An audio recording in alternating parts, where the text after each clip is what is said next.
Hello बच्चों, alcohols, phenols और ether के सेकंड वीडियो के अंदर हम केमिकल प्रॉपर्टीज के बारे में बात करेंगे। केमिकल रिएक्शंस जो अल्कोहल्स, फिनॉल्स, ईथर शो करते हैं उसको डिस्कस करने वाले हैं। चलिए एक बार शुरू करते हैं, क्या क्या चीजें इन्वॉल्व होकर आएंगी। टॉकिंग अबाउट रिएक्शंस, देखिए सबसे पहले मैं किसके रिएक्शंस की बात करूंगा। आई am talking about reactions of alcohols. Alcohols किस तरीके से रिएक्ट करने वाले हैं, चलिए एक बार पहले इसको डिस्कस करने की कोशिश करते हैं। देखिए जब अल्कोहल्स रिएक्ट करते हैं तो क्या क्या रिएक्शंस होंगे। चलिए पहला रिएक्शन में यहां पे डील करने वाला हूं, that is going to be the reaction of, हम देखते हैं कि रिएक्शन करवा रहा हूं मैं किसके साथ में, हीट विद एसिड। एसिड के साथ हीट करने पे हम देखेंगे क्या होकर आ जाता है, डिहाइड्रेशन होकर आ जाता है। कैसा रिएक्शन होकर आएगा, चलिए एक बार समझने की कोशिश करते हैं। देखिए हमको जो रिएक्टेंट दिया हुआ है that is going to be an alcohol, CH3 CH2 CH2OH।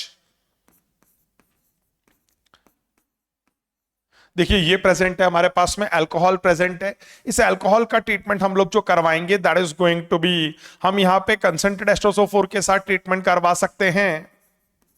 Eight जो रिएक्शन होकर आ रहा होगा that is going to be at 443 kelvin. इस रिएक्शन के अंदर हम क्या ऑब्जर्व करते हैं, देखिए एक बार यहां पे हम देखते हैं कि एलिमिनेशन होकर आ जाता है, पानी का मॉलिक्यूल एक्सट्रैक्ट होकर आ जाएगा और उससे हमें जो मिलने वाला है that is simply going to be an alkene. हम देखते हैं, देखिए OH रिमूव होएगा और जो बीटा वाला कार्बन है, ये अल्फा है, ये बीटा, बीटा वाले कार्बन से एक H+ एक्सट्रैक्ट होकर आ जाएगा। एज अ रिजल्ट हमारे पास जो प्रोडक्ट बनकर आ जाता है that comes out to be CH3 single bond CH double bond CH2। आपको पता है इसी रिएजेंट के थ्रू या इसी H+ के साथ हीट करने से ईथर का फॉर्मेशन भी होकर आ रहा होता है लो टेम्परेचर पे, पर हायर टेम्परेचर पे हम देखते हैं ज्यादा अच्छी यील्ड किसकी बनकर आएगी, एल्कीन की ऑब्टेन होकर आ रही होगी। This is one of the reaction जहां पे हमने देखा अल्कोहल किसमें हो गया, डिहाइड्रेशन होकर आ गया, पानी रिमूव होकर आ गया, पानी के रिमूवल के बाद जो प्रोडक्ट बनकर आ गया है वो इस तरीके से ऑब्टेन होकर आ गया। चलिए और कोई रिएक्शन अगर अल्कोहल शो करते हैं तो चलिए उसको डिस्कस करते हैं एक बार। अल्कोहल्स के केस में हम ये भी देखते हैं कि ऑक्सीडेशन की बहुत अच्छी टेंडेंसी रखते हैं। तो what is going to be one type of more reaction shown by alcohols, that is going to be oxidation. देखिए अगर हमारे पास अल्कोहल है तो हम देखते हैं उसके ऑक्सीडेशन से हमें क्या मिल जाता है, कभी हमें एल्डिहाइड या कीटोन्स मिल जाते हैं, एल्डिहाइड और कीटोन। और कभी कभी हम ये भी देखते हैं अगर इसका फर्दर ऑक्सीडेशन करवा दिया जाए, पर्टिकुलरली एल्डिहाइड्स के बारे में अगर मैं बात करूं तो बेटर रहेगा। एल्डिहाइड्स का अगर हम यहां पे फर्दर ऑक्सीडेशन करवा दें तो हम देखते हैं उससे हमारे पास जो बनकर आ जाता है दैट इज कार्बोक्सिलिक एसिड बनकर आ जाता है। कैसे ये रिएक्शन होकर आएगा, चलिए इसको एक एग्जांपल के थ्रू देखने की कोशिश करते हैं। देखिए बेसिकली यहां पे अपने पास में ये कि अल्कोहल से एल्डिहाइड वाला जो ऑक्सीडेशन है ये हम किस तरीके से इमेजिन कर सकते हैं। इसके लिए अपने को एक माइल्ड ऑक्सीडाइजिंग एजेंट लेना पड़ेगा, that is going to be PCC। PCC के थ्रू अपने पास में क्या होएगा, ये रिएक्शन होकर आ जाएगा। हाँ लेकिन अगर आपको एक ही बार में कंप्लीट ऑक्सीडेशन करवाना है, जैसे आप अल्कोहल से क्या करना चाह रहे हैं, डायरेक्टली कार्बोक्सिलिक एसिड बनाना चाह रहे हैं, तो फिर हमको एक स्ट्रॉन्ग ऑक्सीडाइजिंग एजेंट मिलाना पड़ रहा होता है, that is KMnO4 in presence of H+। ये एक स्ट्रॉन्ग ऑक्सीडाइजिंग एजेंट की तरह एक्ट करेगा और अल्कोहल को सीधा किसमें कन्वर्ट कर देगा, कार्बोक्सिलिक एसिड के अंदर कन्वर्ट कर देगा। ठीक है, अगर मेरे को यहां पे क्या दे रखा है, देखिए अपने पास में थोड़ी सी सिचुएशन चेंज कर रहा हूं मैं यहां पे। देखिए अपने पास में अगर मेरे को एक 2 डिग्री अल्कोहल दिया हुआ है, ये सिचुएशन है, तो हम देखते हैं यहां पे CrO3 को भी ऑक्सीडाइजिंग एजेंट के रूप में यूज किया जा सकता है। इससे अपने पास क्या होकर आ जाता है, एल्केन का कीटोन का फॉर्मेशन होकर आ जाएगा। इस तरीके से ऑक्सीडेशन रिएक्शन होता हुआ देखा जाता है। जो रिमेनिंग वैलेंसी है वो आप हाइड्रोजन के थ्रू सेटिस्फाई कर सकते हैं। एक और रिएक्शन की अगर मैं यहां पे बात करूं तो ऐसा भी देखा जा रहा होता है, पर्टिकुलरली किसके साथ में, कॉपर के साथ हीट करने के बाद में, तो कैसा रिएक्शन होकर आता है, चलिए एक बार ये भी देख लेते हैं। What I am saying is, देखिए सिंपली मेरे पास क्या है, पहली कंडीशन मेरे को ऐसी दी हुई है कि अल्कोहल दिया हुआ है, मैं इसको क्या कर रहा हूं, कॉपर के साथ 573 केल्विन पे हीट कर रहा हूं। तो हम देखते हैं क्या हो जाता है, डी हाइड्रोजनेशन जैसा फिनोमेना होकर आता है, और डीहाइड्रोजनेशन के बाद हम देखेंगे क्या बनकर आ जाएगा, एल्डिहाइड बनकर आ जाएगा, CH3CHO प्रोड्यूस होकर आ जाता है, 2 कार्बन का एल्डिहाइड बन जाएगा। ये रिएक्शन अपने को सेकेंडरी अल्कोहल्स के अंदर भी देखने को मिल रहा होता है। अगर ऐसी वाली सिचुएशन है तो यहां पे भी हम देखते हैं सेम रिएजेंट यूज कर सकते हैं, कॉपर को हीट कर देते हैं, कॉपर के साथ हीट करेंगे 573 केल्विन पे, तब भी हम देखेंगे अपने पास क्या बनकर आ जाएगा, कीटोन का फॉर्मेशन होता हुआ देखा जाएगा। This is the oxidation reaction that we are talking about. ठीक है, चलिए अब बात करते हैं यहीं पे अपन एक और रिएक्शन जो कि कौन शो करेंगे, अल्कोहल शो करेंगे, उसके बारे में बात करते हैं। तो now I am moving to the next set of reactions. अगला रिएक्शन क्या आता है, चलिए देखते हैं एक बार। नेक्स्ट जो हम यहां पे बात करेंगे that is going to be alcohols का ही रिएक्शन है, थर्ड टाइप के रिएक्शन की बात कर रहे हैं। तो now I am talking about reaction with HX। HX के साथ जो रिएक्शन होता है वो किस तरीके से होकर आएगा, चलिए वो डिस्कस करते हैं एक बार। तो आई एम सिंपली सेइंग, ज्यादा दिमाग लगाना नहीं है, इसके अंदर ROH है, HX के साथ रिएक्शन करेगा। हम देखते हैं यहां पे क्या हो जाता है, बेसिकली ये वाला बॉन्ड टूट जाएगा एंड यहां पे हम देखेंगे ये टूट जाएगा, X जो है वो आके R के ऊपर अटैक कर देगा, H और OH कंबाइन कर जाएंगे। तो जो हमारे पास प्रोडक्ट बनकर आ जाना चाहिए RX बनकर आ जाएगा, साथ में H2O बन जाएगा। ये रिएक्शन आपने पहले भी देखा हुआ है, आप में से कई लोगों को याद होगा जब हमने हेलो एल्केन्स की प्रिपरेशन देखी थी तो उस टाइम पे हमने यही बोला था, अल्कोहल्स के थ्रू हेलो एल्केन्स को क्या किया जा सकता है, इस तरीके से प्रिपेयर किया जा सकता है। This could be the reaction. ठीक है, अब देखिए अल्कोहल्स को डिस्टिंग्विश करने के लिए इसी से रिलेटेड हम एक रिएक्शन की बात करते हैं। What is that, that is Lucas test. Lucas test में क्या होता है, चलिए एक बार देखते हैं। ल्यूकास टेस्ट के अंदर हम क्या ऑब्जर्व करते हैं, देखिए अगर हमारे पास 1 डिग्री अल्कोहल है तो क्या देखा जाता है, उस 1 डिग्री अल्कोहल का रिएक्शन मान लीजिए मैंने करवा दिया HCl in presence of ZnCl2। ये जो रिएजेंट है this is actually called Lucas reagent. Lucas reagent.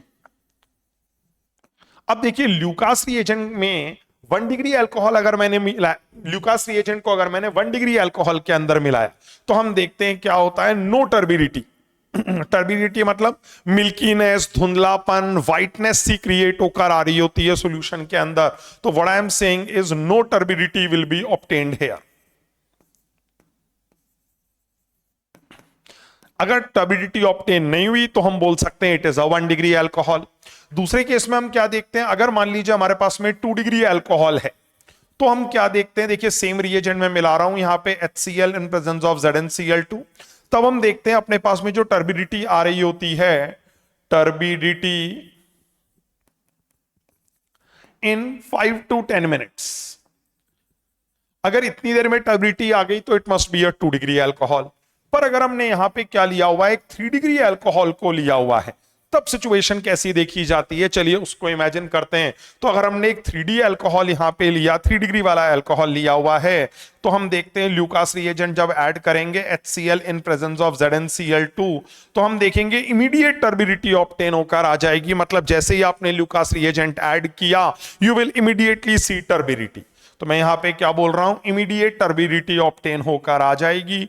इस रिएक्शन के अंदर ये वाला फिनोमेना देखा जाता है, इमीडिएट टर्बिडिटी इज ऑब्जर्व। एक छोटी सी बात मेरे को यहां पे और बतानी है, तो चलिए वो भी एक बार डिस्कस कर ही लेते हैं। ये जो रिएक्शन हमने देखा हुआ था, क्या डिहाइड्रेशन जो हमने करवाया हुआ था, ध्यान रखें ये कार्बोकेटाइन के थ्रू प्रोसीड होता हुआ देखा जाता है। तो what I am saying is proceeds through carbocation mechanism, through carbocation mechanism. देखिए इस रिएक्शन के अंदर क्या होकर आएगा, आई एम सिंपली सेइंग सबसे पहले अल्कोहल प्रोटोनेट होकर आ रहा होता है। देखिए ये रहा अपने पास में R है, साथ में अपने पास में सपोज OH ग्रुप प्रेजेंट है। सबसे पहले इसका प्रोटोनेशन होकर आएगा, H+ के साथ ये रिएक्शन कर लेता है एंड हम देखते हैं जो बनकर आ जाता है that is ROH2 charge plus. फिर हम देखते हैं ये पानी यहां से रिमूव हो जाता है और हम देखते हैं इसके कारण क्या बनकर आ जाएगा, एक R प्लस टाइप का कैटायन बनकर आ जाएगा। आपको पता है कार्बन के ऊपर पॉजिटिव चार्ज है, इसीलिए इसको क्या बुलाया जाएगा, कार्बोकैटायन नाम दिया जाएगा। दिस इज द मैकेनिज्म की स्टार्टिंग जो यहां पे देखी जा रही होती है। एंड फर्दर हम देखते हैं कि कुछ और रिएक्शंस के थ्रू फाइनली हमारे पास जो प्रोडक्ट बनकर आ जाता है दैट इज दिस एल्कीन। देखिए अभी हमने क्या किया, अल्कोहल्स के कुछ रिएक्शंस यहां पे देखने की कोशिश करी। अब हम आगे बढ़ते हैं और कुछ रिएक्शंस देखेंगे। किसके रिएक्शंस होंगे? अब हमारे पास कुछ फिनॉल के रिएक्शंस आने वाले हैं। तो चलिए फिनॉल के रिएक्शंस के बारे में बातचीत करते हैं। Late us talk about them. Now I am talking about reactions of phenol. Phenol किस किस तरीके के रिएक्शन शो कर रहा होगा, चलिए एक बार इसको समझने की कोशिश करते हैं। सबसे पहले मैं फिनॉल के जो रिएक्शंस है उसके अंदर मैं बात करना चाहता हूं किसके बारे में, इलेक्ट्रोफिलिक सब्स्टिट्यूशन रिएक्शन के बारे में। इलेक्ट्रोफिलिक सब्स्टिट्यूशन रिएक्शन काफी फेमस रिएक्शन होते हैं, पर्टिकुलरली एरोमेटिक कंपाउंड्स ये रिएक्शन थोड़ा ज्यादा शो करते हैं। चलिए देखते हैं एक बार इस रिएक्शन में क्या होकर आता है। सबसे पहले मैं बोल रहा हूं, देखिए मेरे पास फिनॉल है, दिस इज योर फिनॉल। अब हम इसके अंदर क्या करेंगे, अलग अलग रिएजेंट्स ऐड करेंगे और उसके कारण क्या होता है चलिए देखते हैं एक बार। सबसे पहले मैं यहां पे बोल रहा हूं आपसे डाइल्यूट HNO3 अगर आप ऐड कर देंगे तो हम देखते हैं यहां पे एक NO2 ग्रुप जुड़ जाता है, या तो वो ऑर्थो पोजिशन पे हो सकता है या हम देखते हैं कि वो पैरा पोजिशन पे देखा जाता है। This is going to be one of the product. साथ में जो हमारे पास प्रोडक्ट बनकर आ जाएगा उसमें कुछ पैरा आइसोमर भी होगा and this is seen to be the product. हम देखते हैं this is seen to be the major product, ये ज्यादा अमाउंट में बनकर आ रहा होता है। अगर इसी में हम डाइल्यूट HNO3 लेने की बजाय कंसंट्रेटेड HNO3 ले लें तो हम देखते हैं सारी ऑर्थो और पैरा पोजिशन ऑक्यूपाई कर लेता है कौन, NO2। तब जो हमारे पास कंपाउंड बनकर आ जाएगा that is going to be this compound. ये देखिए एक बार OH है, मैंने कहा सारी ऑर्थो और पैरा पोजिशंस ऑक्यूपाई होकर आ जाएंगी। So this is going to be the product then. हम यहां पे देखें, देखिए 2,4,6 ट्राई नाइट्रोफिनॉल बनकर आ गया है। ये एक फेमस कंपाउंड होता है नोन एज पिक्रिक एसिड। ये यहां पे फॉर्म होकर आ गया हमारे पास। अगर हम फिनॉल की कोई और रिएक्शंस की बात करें तो देखिए उसके अंदर अपने पास क्या देखने को मिल सकता है, late us talk about that. हम देखते हैं अगर हम यहां पे रिएक्शन करवा देते हैं इसका किसके साथ में, ब्रोमीन वाटर के साथ में। ब्रोमीन वाटर के साथ जो रिएक्शन होता है उसके अंदर हम देखते हैं सेम फिनोमेना होकर आ जाएगा जैसे हमने अभी अभी देखा था। देखिए OH के साथ सारी पोजीशंस पे NO2 आ गया। इस बार हम देखते हैं सारी ऑर्थो और पैरा पोजीशंस पे कौन आ जाता है, ब्रोमीन आ जाता है। इस तरीके का कंपाउंड फॉर्म होकर आ जाएगा। अगर आप सारी जगह ब्रोमीन नहीं, सिर्फ एक ही जगह ब्रोमीन लेकर आना चाहते हैं तो हम Br2 का reaction in presence of CS2 करवा देते हैं। तब हम देखते हैं क्या होएगा, मेजर प्रोडक्ट के रूप में आपको सिर्फ पैरा पोजीशन पे ही ब्रोमीन मिल रहा होगा। देखिए यहां पे हमने बोल दिया OH तो है ही सही, पैरा पोजीशन पे ब्रोमीन जो होगा वो मेजर प्रोडक्ट के रूप में बनकर आएगा और ऑब्वियसली थोड़ा बहुत ऑर्थो प्रोडक्ट भी बनकर आ सकता है, but we are only focusing on the major product. देखिए these are some of the reactions जहां हमने देखा क्या हो रहा है, फिनॉल अपने रिएक्शन शो करता हुआ दिख रहा है। फिनॉल के रिएक्शंस की अगर मैं बात करूं तो कुछ और इंपॉर्टेंट रिएक्शंस होते हैं फिनॉल के, चलिए उनको भी देखते हैं एक बार। फिनॉल के रिएक्शंस की अगर हम बात करें तो हम देखते हैं कुछ और रिएक्शंस में एक रिएक्शन आ रहा होता है that is called Kolbe's reaction. Kolbe's reaction में क्या सिचुएशन क्रिएट होकर आती है, चलिए देखते हैं एक बार। What I am saying is, देखिए सबसे पहले मेरे पास जो अवेलेबल है यहां पे दैट इज फिनॉल। ये रहा अपने पास फिनॉल। सबसे पहले हम क्या करेंगे, इसका रिएक्शन NaOH के साथ करवाएंगे। NaOH के साथ जब हम रिएक्शन करवाते हैं तो हम देखते हैं जो हमको प्रोडक्ट मिल जाता है यहां पे दैट इज बेंजीन और OH की जगह आ गया ONA। अब देखिए इसका ट्रीटमेंट हमें किसके साथ करवाना है, CO2 के साथ करवाना है। हम देखते हैं CO2 यहां पे क्या करता है, अपनी ऑर्थो पोजीशन पे, देखिए कार्बन जो है वो इस ऑर्थो पोजीशन पे अटैक कर रहा होता है एंड एज अ रिजल्ट जो आपको प्रोडक्ट मिल जाने वाला है that is going to be, देखिए ऊपर तो अभी ONA प्रेजेंट है, ONA। साथ में हम देखते हैं यहां जो अपने पास ग्रुप जुड़ जाता है दैट इज प्रोड्यूसिंग COO-, ऐसा ग्रुप बनकर आ जाता है। CO2 था, अटैक किया, उसके कारण ये कंपाउंड बनकर आ गया। अब हम देखें अगर इसका एसिडिफिकेशन करवा दिया जाए तो जो फाइनल प्रोडक्ट हमको मिलेगा that is going to be something like this. देखिए ये रहा OH हो जाएगा अब यहां पे, और हम देखते हैं ये COO माइनस जो है ये भी COOH के अंदर कन्वर्ट होकर आ जाता है। इस तरीके का कंपाउंड हमको यहां पे मिल जाए। This is going to be the final product. देखिए मैं यहां पे इसको सेपरेट कर देता हूं, ये हमें फाइनल प्रोडक्ट के रूप में मिल रहा होगा। ठीक है, कोलबेज रिएक्शन के अंदर क्या होकर आया, याद रखने वाली बात क्या रहेगी हमारे लिए कि अगर हमें फिनॉल से फिनॉल के बगल में एक कार्बोक्सिलिक एसिड ग्रुप भी जोड़ना है तो इस रिएक्शन के थ्रू जोड़ा जा सकता है। इसी से मिलता जुलता एक और रिएक्शन है, दैट इज रीमर टीमन रिएक्शन। ये क्या होता है, चलिए एक बार देखते हैं। रीमर टीमन रिएक्शन,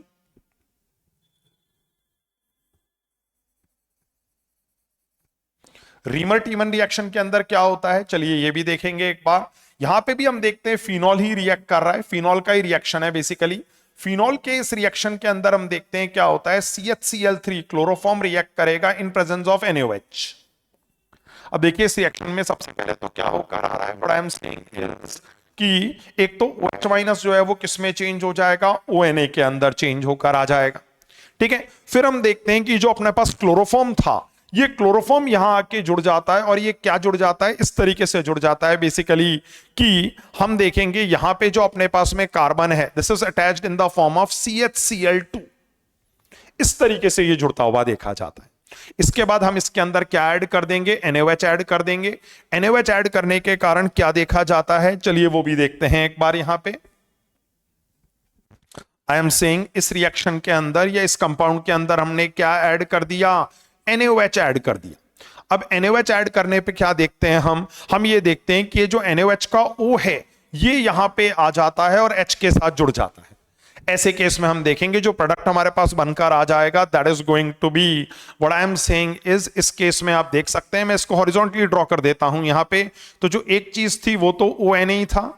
इस एंड पे हम देख रहे हैं जो अपने पास में ऑर्थो पोजीशन है वहां पे क्या प्रोड्यूस होकर आ जाएगा, तो हम देखेंगे CHO प्रोड्यूस होकर आ जाएगा। तो हम देख सकते हैं यहां पे इस तरीके का जो प्रोडक्ट बनकर आ रहा है, लेट अस ड्रॉ दैट। देखिए एक तरफ तो मैंने बोला ONA प्रेजेंट है मेरे पास में, साथ में मैं ये बोल रहा हूं कि जो ऑर्थो वाली पोजीशन है यहां पे CHO ग्रुप आ गया है, दैट इज एल्डिहाइड ग्रुप आ गया है। साथ में बेंजीन की रिंग तो प्रेजेंट है ही सही। अब बताइए इसका अगर हम एसिडिफिकेशन करवा दें तो आपको दिख रहा होगा ONA किस में कन्वर्ट हो जाएगा, OH में कन्वर्ट होकर आ जाएगा। तो हम देखते हैं इस रिएक्शन के थ्रू हमारे पास जो प्रोडक्ट बनकर आ रहा होता है, एसिडिफिकेशन हमने करवा दिया, finally the product is going to be something like this. ये बेंजीन की रिंग है हमारे पास में, यहां जो हमारे पास जुड़ा हुआ है दिस इज OH, इस तरफ जो आ गया है that is CHO group attach होकर आ गया है। ये जो कंपाउंड है ये काफी फेमस कंपाउंड रहता है, दिस इज कॉल्ड सैलिसाइलल्डिहाइड।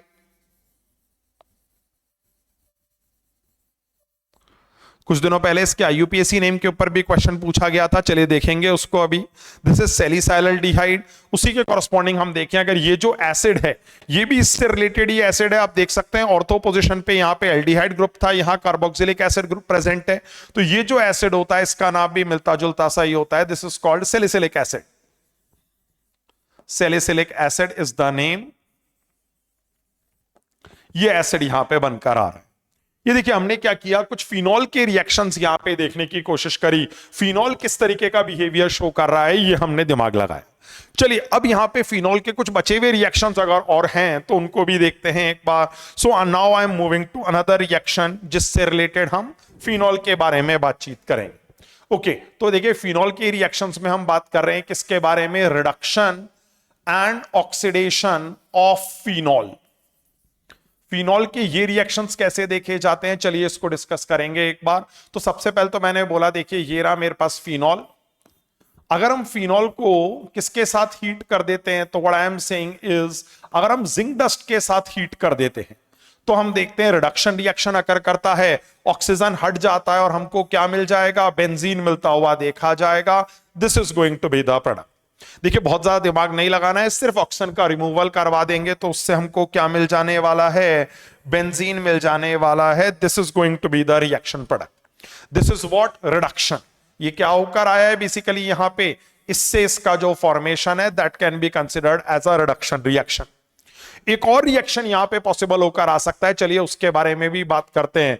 तो हम देखते हैं अगर आप फिनॉल का ट्रीटमेंट करवाएंगे, देखिए मैंने बोला था कि रिडक्शन के साथ साथ ऑक्सीडेशन भी करवाना है, तो चलिए अब ऑक्सीडेशन की बारी आ रही है। मैंने यहां पे यूज कर लिया Na2Cr2O7 सोडियम डाइक्रोमेट। जब हम इसका इस्तेमाल कर रहे होते हैं इन प्रेजेंस ऑफ एसिड, ये एक बढ़िया ऑक्सीडाइजिंग एजेंट की तरह बिहेव करता है और हम देखते हैं इसके कारण क्या प्रोडक्ट बनकर आ जाएगा। इस तरीके का प्रोडक्ट बनकर आ जाता है। What do we call it as? हम इसको हाइड्रोक्विनोन के नाम से बुला रहे होते हैं। This is going to be called hydroquinone.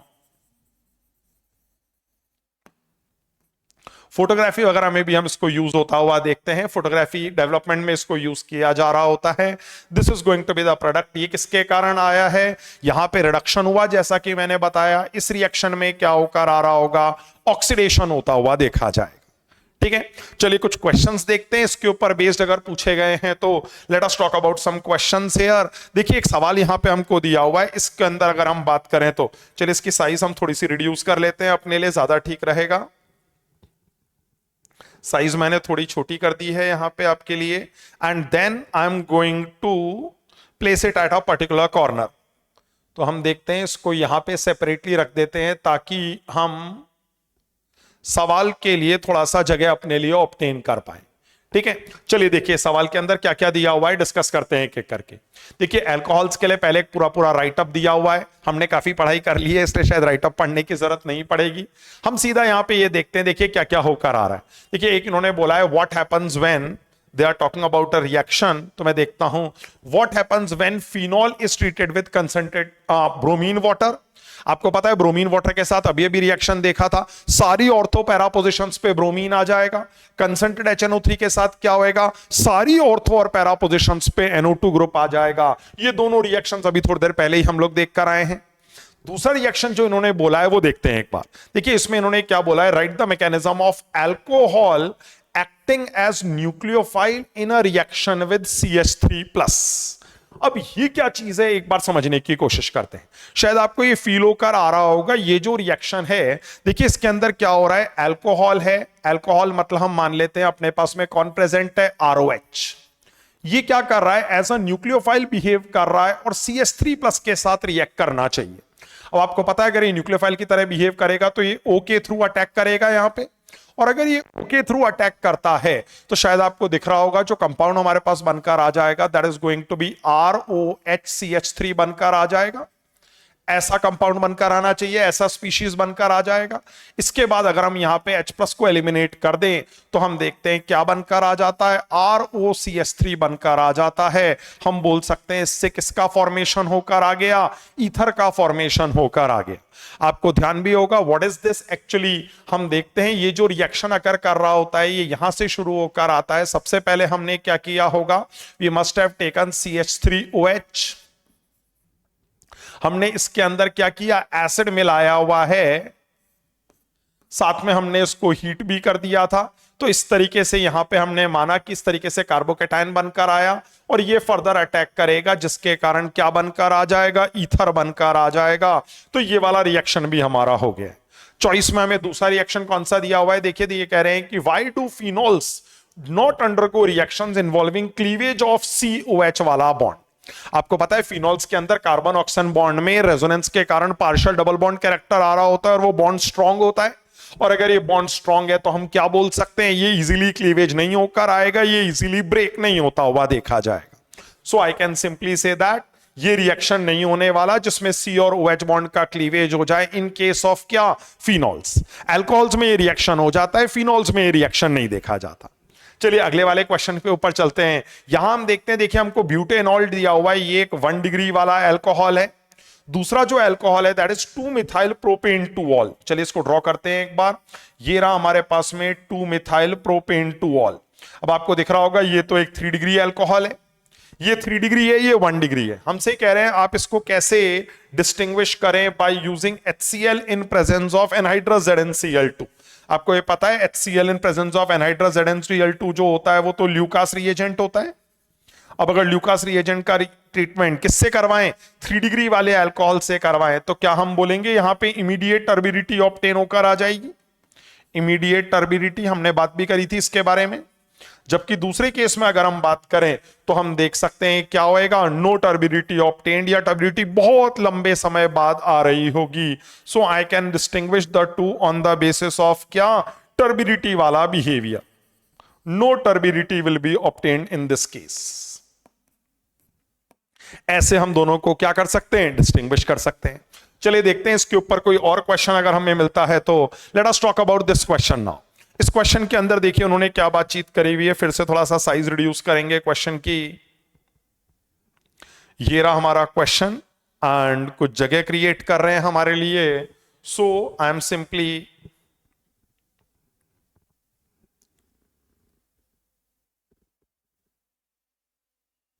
Creating some space for मी।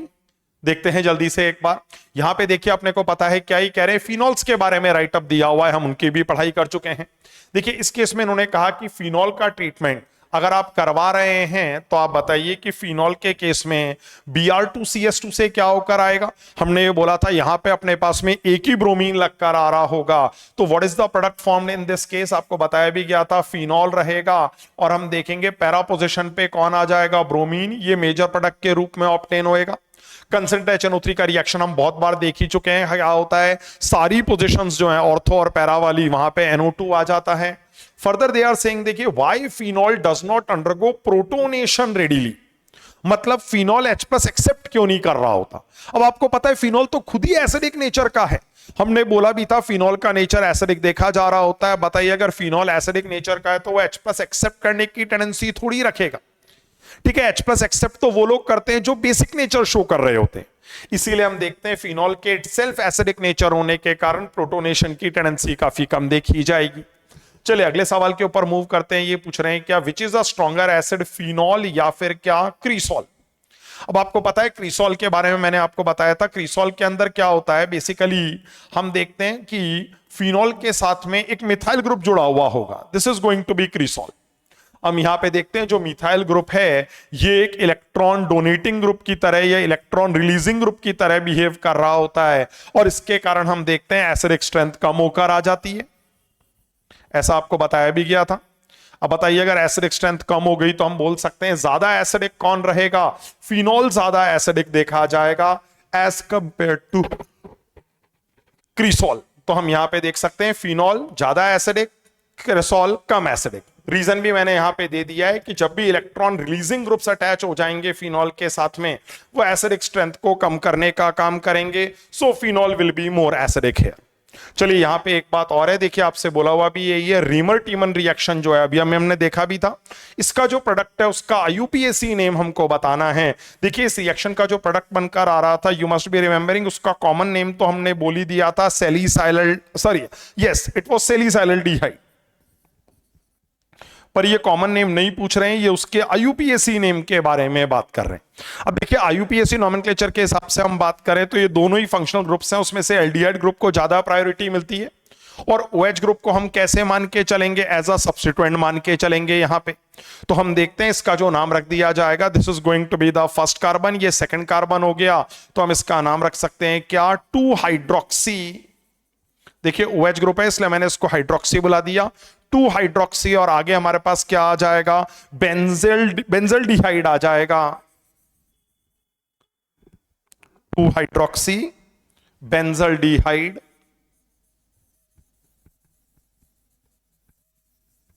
इस तरीके से इसका IUPAC नेम लिखा जा सकता है। देखिए ये ग्रुप तो बेंजल्डिहाइड है ही, साथ में हमारे पास हाइड्रोक्सी आ गया है, तो हमने क्या कर दिया, 2 हाइड्रोक्सी बेंजल्डिहाइड के रूप में इसको नाम दे दिया।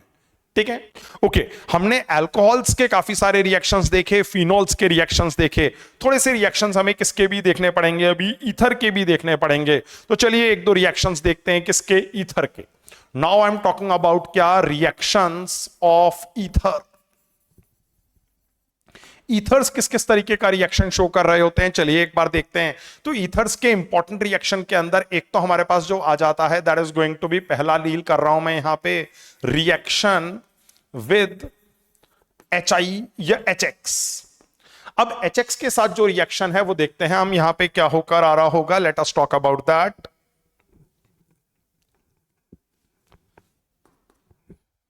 HX के साथ हमको रिएक्शन देखना है, ओके देखिए इसके अंदर क्या होने वाला है, हमको पता है हमारा ईथर जो है that is RO R' type का ईथर। मैं इसका रिएक्शन किसके साथ करवा रहा हूं, HX के साथ करवा रहा हूं। ठीक है, HX में भी हम देखते हैं ज्यादा प्रेफरेबल चॉइस जो हमारी रहती है दैट इज HI और HBr ही रहती है। ठीक है, हम देखेंगे क्या होकर आएगा, यहां पे हम देखते हैं क्लीवेज होकर आ जाता है अपने पास में, एंड हम बोल सकते हैं क्या होएगा, देखिए ये बॉन्ड टूटा, ये बॉन्ड भी टूटा, इसके कॉरस्पॉन्डिंग हमारे पास फर्स्ट स्टेप में तो देखिए क्या बन जाने वाला है, RX बनकर आ जाएगा, साथ में हम देखेंगे दूसरा जो प्रोडक्ट बनकर आ जाएगा दैट इज R'OH। अब अगर हम फिर से क्या कर देते हैं, इसके अंदर HX मिला देते हैं, तो हम ऐसा देखेंगे कि जो R'OH है वो भी किसमें चेंज होकर आ जाएगा, तो this is going to simply change to R'(X। इसलिए अगर ज्यादा HX मिला दिया जाए तो हम देखते हैं दोनों ही प्रोडक्ट किसमें कन्वर्ट होकर आ गए हैं, हेलाइड में कन्वर्ट होकर आ गए हैं। R वाले हिस्से ने भी हेलाइड बना लिया, R' वाले हिस्से ने भी हेलाइड बना लिया। अब यहां पे कुछ कुछ बातें अपने को और ध्यान रखनी रहती है। What is that going to be, कई बार हमको अगर यहां पे लिमिटेड अमाउंट ही मिलाया जाए तो हमें यह डिसाइड करना पड़ रहा होता है कि किस वाले हिस्से से हम लोग क्या बनाएंगे। अगर देखिए मेरे को रिएक्शन को यहीं पे ही रोकना है तो मुझे ये डिसाइड करना पड़ेगा ना कि किसको OX दिया जाए और किसको X दिया जाए। अगर उस बात को आपको ध्यान रखना है तो आप किस तरीके से इमेजिन करेंगे, चलिए देखते हैं एक बार। CH3O CH2 CH3, देखिए ये एक अनसिमेट्रिकल ईथर है। अब आपको इसके अंदर क्या ध्यान रखना है, अगर मैं इसका रिएक्शन HI के साथ करवाऊं then what is actually observed is कि ये जो छोटा वाला पार्ट होता है, ध्यान रखिए हमेशा हम बोल सकते हैं जो स्मॉलर वाला एल्काइल ग्रुप है जहां पे स्टेरिक हिंड्रेंस थोड़ी कम है वहां जाके आयोडाइड अटैक कर रहा होगा। तो इसीलिए हम ये वाली बात ध्यान रख सकते हैं, इस रिएक्शन के अंदर the product is going to be क्या, CH3I, और जो बचा हुआ हिस्सा है वो अल्कोहल बना लेगा। तो बताइए दूसरा हिस्सा क्या आ जाएगा, CH3CH2OH ऑब्टेन होकर आ जाएगा। This comes out to be the reaction here.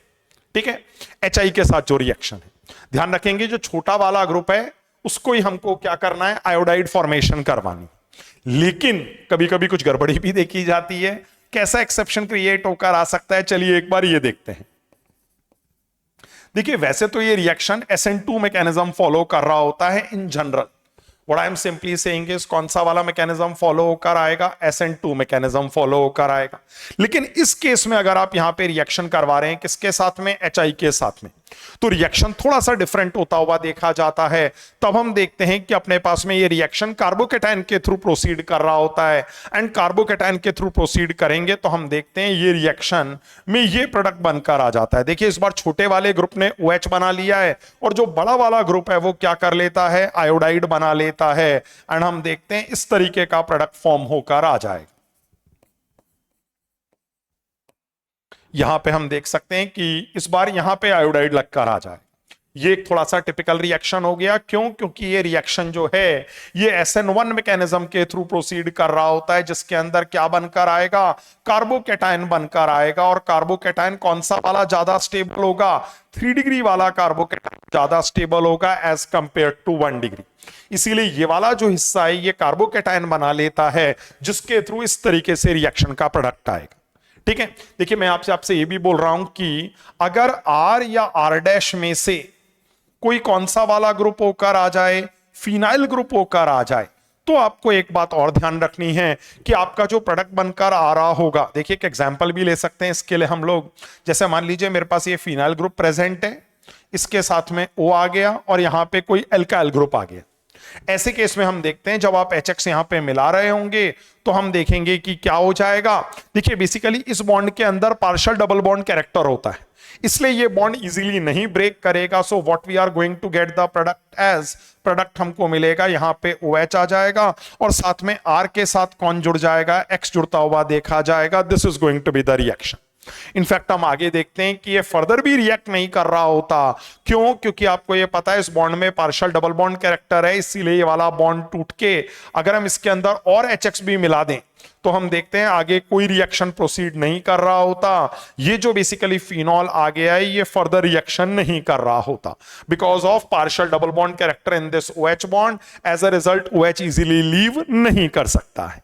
ठीक है, चलिए ईथर का एक बहुत इंपॉर्टेंट रिएक्शन जो होता है वो हमने यहां पे समझने की कोशिश करी, बहुत सारे एक्सेप्शंस भी थे, उसको भी दिमाग लगाया। फर्दर यहां पे ईथर का एक और रिएक्शन में डील करने वाला हूं। देखिए इसके अंदर क्या होकर आ रहा होता है, तो now I am talking about electrophilic substitution. Electrophilic substitution reaction के बारे में बात करेंगे। देखिए इलेक्ट्रोफिलिक सब्स्टिट्यूशन के अंदर कैसी सिचुएशन दी हुई है, यहां मैंने देखिए आपके लिए क्या ले लिया है, OCS3 ले लिया है। दिस इज योर एनिसोल, ठीक है, this is the anisole that I am talking about. कैसा बिहेवियर आ रहा होता है, देखिए एनिसोल का रिएक्शन हम अलग अलग रिएजेंट से करवा सकते हैं जिससे अलग अलग प्रोडक्ट बनकर आएंगे। फॉर एग्जांपल अगर मैं इसका रिएक्शन जो करवा रहा हूं, if I am carrying out the reaction with Br2 in presence of acetic acid, CH3 COOH की प्रेजेंस में ब्रोमीन के साथ रिएक्शन होकर आ रहा है, हम देखते हैं यहां पे प्रोडक्ट ऑर्थो और पैरा वाला बनकर आ रहा होगा। देखिए ये रहा OCS3, यहां पे हम देखते हैं ऑर्थो पे भी ब्रोमीन लग सकता है, पैरा पे भी ब्रोमीन लग सकता है। This comes out to be the product. हम देखते हैं पैरा वाला प्रोडक्ट ज्यादा मेजर प्रोडक्ट देखा जा रहा होता है, जो अपने पास में ऑर्थो प्रोडक्ट है वो माइनर प्रोडक्ट देखा जाता है, ठीक है। ऐसी कोई और रिएक्शन अगर यहां पे हो सकता है तो चलिए एक बार उसको भी डिस्कस करने की कोशिश करते हैं। What I am saying is, अगर आप यहां पे क्या कर लें, कंसंट्रेटेड H2SO4 की प्रेजेंस में कंसंट्रेटेड HNO3 को यूज कर लें तो हम देखते हैं नाइट्रो प्रोडक्ट बनकर आ जाता है। सेम तरीके से जैसे ब्रोमीन लगा हुआ है वैसे ही क्या होएगा, नाइट्रो ग्रुप भी लगता हुआ देखा जाएगा। Hair you can see OCS3 था, साथ में अपने पास में ऑर्थो पे नाइट्रो आ सकता है या फिर क्या होएगा, पैरा पे नाइट्रो ऑब्टेन होकर आ जाएगा। Then the reaction is going to have the products like this. देखिए इस बार यहां पे OCS3 है और हम देख रहे हैं यहां पे कौन लगकर आ गया है, NO2 लगकर आ गया है। This is going to be the para position getting occupied. Again हम देखते हैं यहां पे भी मेजर प्रोडक्ट पैरा वाला था, यहां पे भी हम देखते हैं जो मेजर प्रोडक्ट आ रहा होता है वो कौन सा वाला आ जाएगा, पैरा वाला प्रोडक्ट टी ऑब्टेन होकर आ जाएगा। This is going to be the major product of the reaction. देखिए हमने क्या देखा यहां पे, ये जो ग्रुप है इससे हमको ये पता चल रहा है ये जो ग्रुप यहां पे अटैच्ड है बेंजीन के साथ में, ये पक्का ऑर्थो और पैरा डायरेक्टिंग नेचर का होगा, इसीलिए सारे इलेक्ट्रोफाइल्स को कहां डायरेक्ट कर रहा है, ऑर्थो और पैरा पोजीशन पे डायरेक्ट कर रहा है। इसीलिए हम देख रहे हैं जो भी प्रोडक्ट बनकर आ रहे हैं उसमें कौन सी पोजीशंस ऑक्यूपाई होकर आ रही हैं, ऑर्थो और पैरा पोजीशंस जो है वो ऑक्यूपाई होकर आ रही है, ठीक है। चलिए थोड़ी सी बात हम कमर्शियल अल्कोहल्स के बारे में भी कर लेते हैं। तो now I am talking about something regarding some commercial alcohols।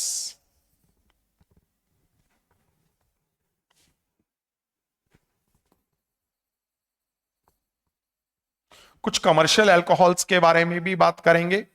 एक अल्कोहल कौन सा होता है, तो चलिए पहली बात करते हैं मिथेनॉल के बारे में। Methanol that is CH3OH। देखिए एक तो बहुत इंपॉर्टेंट बात याद रखनी है, हाईली पॉइजनस।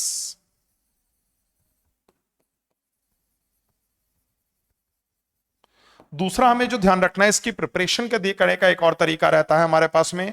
CO का रिएक्शन अगर हम 2H2 के साथ करवा दें इन प्रेजेंस ऑफ ZNO और Cr2O3 को एज अ कैटलिस्ट यूज कर लिया जाए, साथ में मैं बोल रहा हूं हाई टेम्परेचर प्रेशर इस्तेमाल कर रहे होंगे, तो हम देखते हैं क्या बनकर आ जाता है, मिथेनॉल बनकर आ जाता है।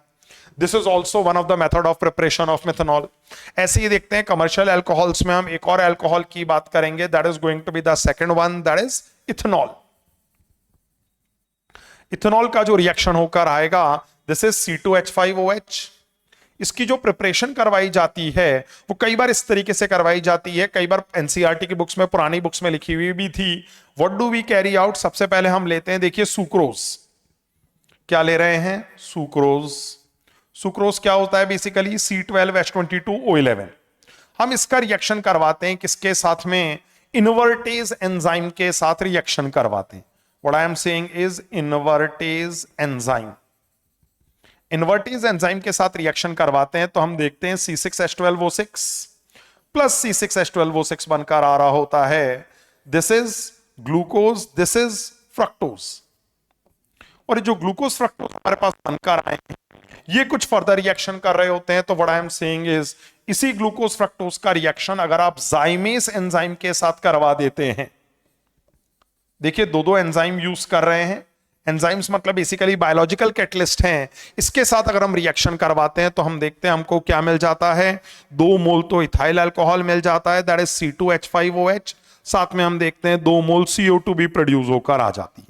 हमें जिसमें इंटरेस्ट रहेगा that is going to be this part, तो देखिए इथाइल अल्कोहल को इस तरीके से भी मैन्युफैक्चर किया जा सकता है। ये जरूर याद रखेंगे, ये पॉइजनस होता है लेकिन ये पॉइजनस नहीं होता है नेचर के अंदर, ठीक है। लेकिन इसके अंदर कुछ मटेरियल्स ऐड कर दिए जाते हैं ताकि इसे ड्रिंकिंग पर्पसेस के लिए ज्यादा यूज न किया जा सके। इंडस्ट्रियल अल्कोहल के अंदर पर्टिकुलरली कॉपर सल्फेट या पिरिडीन को ऐड कर दिया जाता है, ठीक है।